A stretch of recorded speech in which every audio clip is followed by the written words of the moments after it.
Si tu veux faire un investissement ultra rentable, mais alors genre méga rentable, c'est-à-dire le plus rentable de tous, tu vas oublier l'immobilier, tu vas oublier la bourse, tu vas oublier même les crypto-monnaies. Je vais te donner aujourd'hui la clé de la rentabilité pour les artisans paysagistes, mais en vrai, en règle générale, évidemment. Je vais réduire un peu ma tronche, voilà. L'objectif aujourd'hui, c'est de comprendre le potentiel d'investissement de chaque chose. Bien entendu, quand tu auras de l'argent, si tu as de l'argent de côté, eh bien, il va falloir savoir le faire fructifier. Ce sera le sujet certainement d'autres vidéos. Néanmoins, aujourd'hui, on va parler de maximiser sa rentabilité et puis créer un système durable. Et ça, l'air de rien, on va voir très simplement, très rapidement, qu'est-ce qui va générer le plus d'argent. Alors, c'est pas vraiment l'équipement. Bien sûr, dans une entreprise du paysage, tu as besoin d'équipement. Jusque-là, il n'y a pas de défaut. Néanmoins, l'équipement sans direction, ça mène nulle part. C'est-à-dire, tu peux avoir la meilleure pelle du monde, ça va être génial, mais elle va être géniale, hein. Tu vas être trop heureux de conduire ça et tout ça, sauf que, en fait, si tu sais pas générer du chiffre avec, ça n'a aucun intérêt. L'idée, c'est que plus tu vas investir dans ta capacité à générer du chiffre d'affaires avec de la marge et de la régularité, plus tu vas avoir un investissement finalement qui va être extrêmement bénéfique pour toi et pour ton entreprise. Pour une bonne raison, c'est que la connaissance, ça s'en va pas. Ça, c'est une bonne chose. Alors, si on parle de rendement, tes outils professionnels vont amener à peu près 10% de rendement annuel en plus. En gros, si tu as du meilleur matériel, tu peux espérer 10% de chiffre d'affaires en plus pour une bonne raison, c'est que tu vas faire des travaux plus rapides, sans doute mieux faits, et donc tu vas pouvoir cumuler d'autres travaux, d'autres chantiers plus facilement. Si tu devais avoir mis le même argent dans de l'immobilier locatif, j'ai mis 12% de rendement annuel. Attention, là on est dans du très très haut déjà. En gros, c'est plutôt 6-12. 6 si tu as les locataires à longue durée, 12 si tu as des locataires courte durée. On dira ça jusqu'à 20% pour des très bons Airbnb ultra bien ciblés. Enfin voilà, mais bon, ça commence à être un peu plus rare. Par contre, si tu te formes toi, dans des choses qui sont bien faites, pour toi évidemment, pour les paysagistes, tu as une chance d'avoir un rendement de plus de 500%. Pourquoi ? Parce que ce rendement, non seulement il va être assez immédiat, ton argent investi va être investi et va faire des petits très rapidement, puisque tes connaissances appliquées vont faire des petits, c'est logique, mais en plus parce que c'est même sous-évalué, parce que c'est sur le long terme. À la fois court terme, à la fois moyen terme, à la fois long terme. Il n'y a aucun autre investissement qui puisse te garantir les 3 durées en permanence. Tout ce que tu sais aujourd'hui du paysage t'a amené jusqu'à où tu es aujourd'hui. Tout ce que tu ne sais pas encore dans l'entreprise, c'est ce qui te permettrait d'aller chercher tes nouveaux objectifs, tes meilleurs objectifs. Souvent, les objectifs qu'on voit, c'est des gens qui viennent à nous et qui nous disent je voudrais une entreprise, mais par contre, je bosse 80 heures par semaine, je me paye pas trop. Finalement, c'est pas ouf mon histoire, quoi. Et la réalité, c'est qu'il manque tout un tas de connaissances. C'est pas la capacité à être un bon paysagiste ou avoir du meilleur matériel qui est ici en cause, pas du tout. On a aussi tout un tas d'entrepreneurs qui ont des très belles boîtes, qui passent le million, les 2 millions, qui arrivent à bosser moins en général parce qu'ils ont un peu mieux délégué. Néanmoins, justement, cette délégation, elle manque cruellement de process. Les taux de transformation sont jamais ouf et des fois, les marges sont à crever pas bonnes parce qu'une entreprise qui passe le million, elle devrait générer normalement, en théorie, un bénéfice net entre 8, 10, 12, 15% facilement, c'est-à-dire un minimum 80 000 euros de bénéfice, sachant qu'on aura tout payé avec ça et que c'est vraiment ce qui reste après impôt. Si on n'a pas ce genre de rendement-là, minimum, de 8-15%, c'est à peu près le bon trend, c'est pas ouf. Et puis, il faut voir aussi à quel prix. Si on est entrepreneur et qu'on bosse 20-30 heures par semaine, 40 heures par semaine, c'est ok. Dès l'instant qu'on passe un peu ce 40 heures, en fait, ça veut dire qu'on est certainement trop sollicité, qu'on a mal délégué, ou qu'on n'a pas encore suffisamment délégué. Enfin, il y a toujours des choses qui sont un peu faiblardes, en vrai.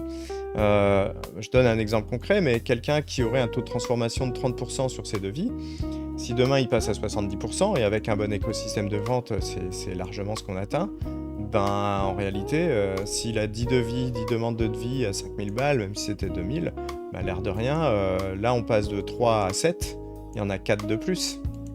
Ici, c'est 20 000 balles de plus chaque mois. Donc c'est une entreprise qui pouvait être petite et qui d'un seul coup peut devenir moyenne grosse, cette histoire. Et bien sûr, selon ton entreprise, selon la taille de ton entreprise, tu peux regarder tes taux de transformation, tu les connais, hein, et tu imagines que tu passes entre 60 et 80%, c'est la bonne norme, et ça va te donner exactement le manque à gagner que tu as à ne pas être bien formé, en réalité. Exemple d'Arthur. Arthur, c'est le paysagiste classique, hein. 25% de taux de conversion de ses devis avant. Ils étaient trop compliqués, trop complexes. Après, quand on est passé sur ces offres, qu'on a réalisé des offres irrésistibles, qu'on lui a appris quelques techniques de vente, là c'est seulement 6 semaines après d'accompagnement. L'accompagnement qu'on propose dure un petit peu plus longtemps que ça, mais en réalité, seulement 6 semaines après, il y avait déjà des résultats sur les taux de transformation qui étaient colossaux. Donc c'est quelqu'un qui a aujourd'hui des chantiers en moyenne 4 de plus par mois, en moyenne à 5005, c'est même 5400 et des bananes. C'est quand même un truc qui va lui ramener 22 000 balles de plus par mois. C'est-à-dire que là, mon Arthur, il embauche, il travaille moins, il fait des meilleures réalisations, et surtout il y a de la marge là-dessus. C'est-à-dire qu'à la fin, il y a de l'argent pour lui, évidemment, là-dedans, hein, on est bien d'accord, il va s'en mettre dans la poche, et c'est ça qui est intéressant. Donc meilleur service, meilleure qualité, plus facile de trouver des clients pour lui, on est après pas mal de choses. Et en fait, les clés de sa transformation, c'est quoi? C'est des offres qui sont clarifiées, qui sont simplifiées, qui sont sur le format irrésistible. Ça, si tu veux savoir ce que c'est, tu vas sur la chaîne, tu trouveras une vidéo sur les offres irrésistibles. Un système d'acquisition proactive de clients. Bah oui, on compte plus sur le bouche-oreille, mais il y en avait du bon, hein, c'est pas un problème, hein. Mais on a appris d'autres choses, surtout sur le travail sur le fichier client. Arthur, c'est quelqu'un qui a un fichier client colossal, donc en fait, on peut vraiment faire joujou là-dedans sans faire des choses très compliquées en réalité. On a mis de l'automatisation et de l'IA un peu partout, donc avec un meilleur CRM, un meilleur fichier client, en fait, pour avoir une approche bien plus progressive, moins intrusive, plus informée, avec un écosystème de vente qui est fait par étapes, qui fait qu'on garantit un taux de transformation qui est toujours bon. Et puis, le but, c'était de faire gagner en qualité de vie, en qualité de travail, et puis de faire gagner du temps à ce garçon qui bossait 70 heures par semaine. Donc aujourd'hui, automatisation plus IA, il bosse plus du tout 70 heures par semaine. Surtout, il y a de la délégation, à la fois dans les automatisations et dans l'IA, mais aussi dans des personnes, en fait, qui sont arrivées ici. Donc ça, c'est ça qui est intéressant, c'est que aujourd'hui, on est capable de générer des devis, même complexes, en quelques secondes, les offres, les visuels en quelques secondes, l'organisation en quelques secondes, le management en quelques secondes. On a les bonnes IA pour ça. Et le but, c'est aussi qu'on vous donne des outils sur lesquels vous puissiez compter longtemps. Ici, en fait, on parle d'investir dans ses compétences. C'est bien d'être un bon paysagiste, mais ça fait pas de toi un bon entrepreneur. C'est bien des fois, même je vois beaucoup de boîtes en ce moment qui sont entre 1 et 3 millions d'euros, vraiment, qu'on analyse. On analyse des boîtes gratuitement. Et d'ailleurs, ça, tu peux venir te faire analyser, peu importe la taille que tu as. Tu as un lien en dessous dans les commentaires. J'en dirai plus après. Mais c'est vraiment offert, tu prends rendez-vous avec un de nos experts, c'est vraiment gratos, et on prend le temps de faire le tour de ta boîte, de te donner une première analyse, une première feuille de route. C'est vraiment hyper intéressant comme moment. Ça dure 15-20 minutes, 30 minutes quand c'est avec moi, parce que je suis très bavard. Et puis, on va te montrer ce qui te manque peut-être dans ta prospection, ce qui te manque peut-être dans ta clarté commerciale, dans ton écosystème de vente. On te montrera les qualités et les défauts de ton système. Ici, le but, c'est vraiment qu'on a des étapes à respecter pour que le client prenne confiance, enfin le prospect prenne confiance et envie, tout simplement. Et puis, on te montrera des choses qui sont de l'ordre du partenariat, de l'affiliation, etc., etc. Pourquoi? Parce que l'école, elle t'a appris à planter droit, et pas à faire que ça, évidemment, mais elle t'a jamais appris à vendre ton savoir-faire. On a le savoir-faire, mais pas le faire savoir, et le vendre du savoir-faire non plus. C'est vraiment une erreur du système français, mais c'est comme ça. On est là pour pallier à ces erreurs-là. Voici un exemple d'acquisition proactive où on va agir au lieu d'attendre les clients. Donc si on agit avant d'attendre, de toute façon, ça veut dire que les moments calmes, on peut les rendre beaucoup moins calmes, et que les moments forts, on peut s'en amuser pour aller chercher de la marge. Ça, c'est pas mal du tout, hein. Donc on apprend des actions terrain, on apprend surtout l'exploitation du fichier client, on fait un réseau de prescripteurs qui peut être extrêmement étoffé, et puis on va mettre de l'IA pour avoir des techniques de relance des devis, pour que le client y ait un parcours fluide pour lui. On te montrera qu'on n'envoie jamais un devis d'ailleurs, on le présente toujours, mais quand présenter ne veut pas dire forcément se déplacer. Donc ça, il y a beaucoup de techniques ici qui peuvent nous servir à être beaucoup plus fluide, beaucoup plus clair, et pour que le prospect qui rentre dans ton écosystème se dise mais waouh, c'est tellement bien chez eux, j'ai jamais envie de faire mon paysage ailleurs, même s'il est moins cher. En fait, les autres, ils me donnent même plus confiance tellement eux, ils sont trop forts. En gros, si tu montres à tes prospects que c'est extrêmement fort, extrêmement bien, extrêmement incroyable avant même qu'ils aient imaginé signer avec toi, bah c'est les autres qui vont devenir fades. Donc forcément, si tu as plus de goût que les autres, ils vont te choisir. C'est aussi bête que ça, hein.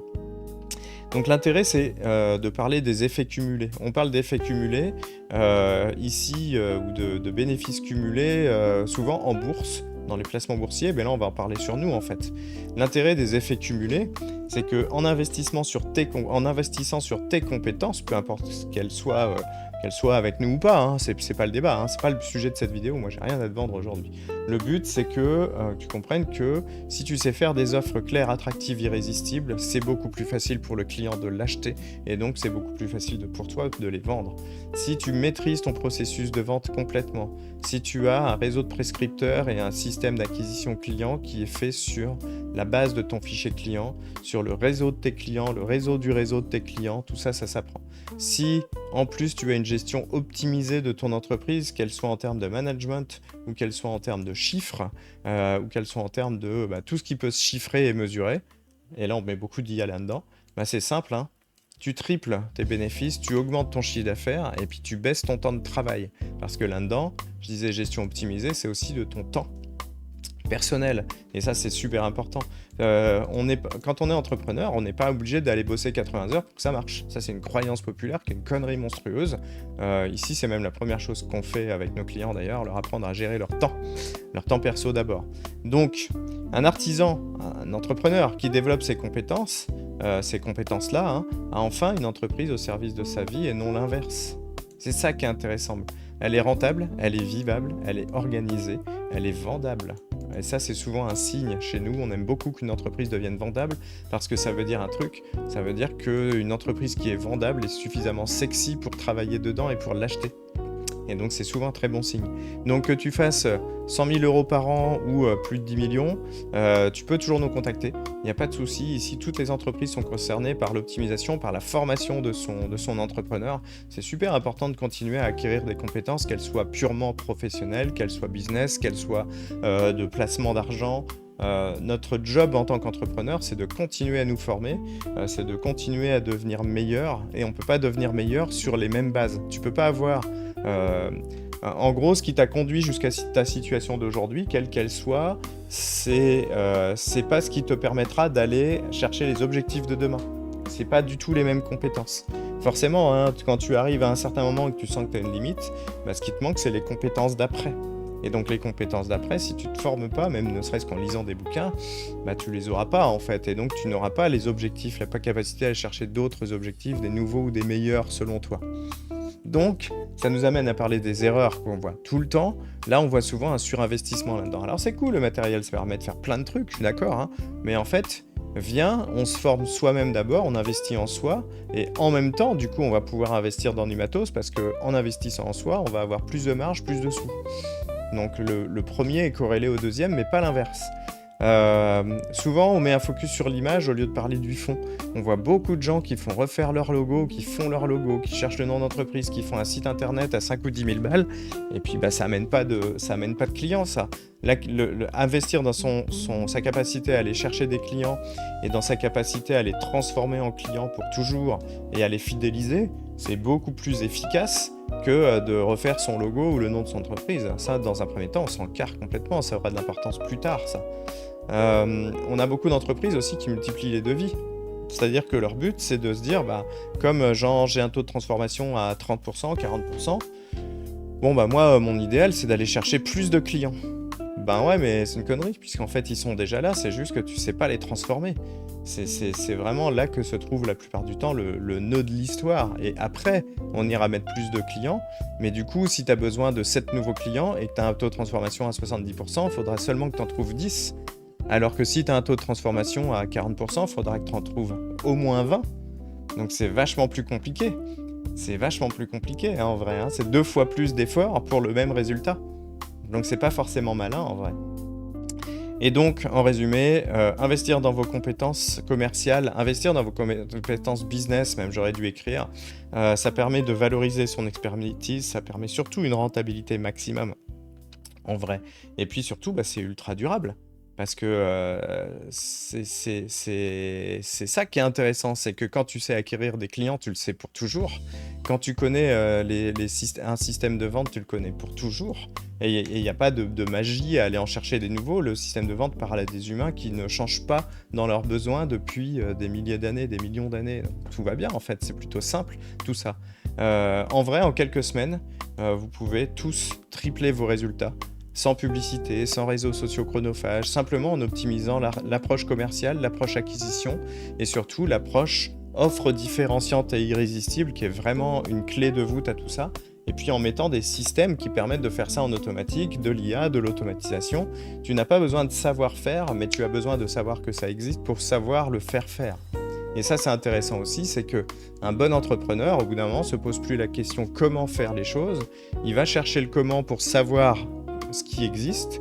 Et donc ça, les formations ou les accompagnements le font pour lui. Et surtout, après, la question qu'il doit se poser, c'est qui doit le faire? Qui peut me faire ça? Voilà, mais tu ne peux pas savoir qui peut faire les choses si tu ne sais pas que les choses existent. Donc en vrai, l'entrepreneuriat, c'est quoi? C'est de la curiosité en barre et surtout, c'est de la formation permanente. Donc si tu n'as jamais investi dans tes compétences à toi, dans tes compétences business, dans tes compétences d'entrepreneur, dans tes connaissances et compétences commerciales et entrepreneuriales, c'est sûrement une grosse erreur.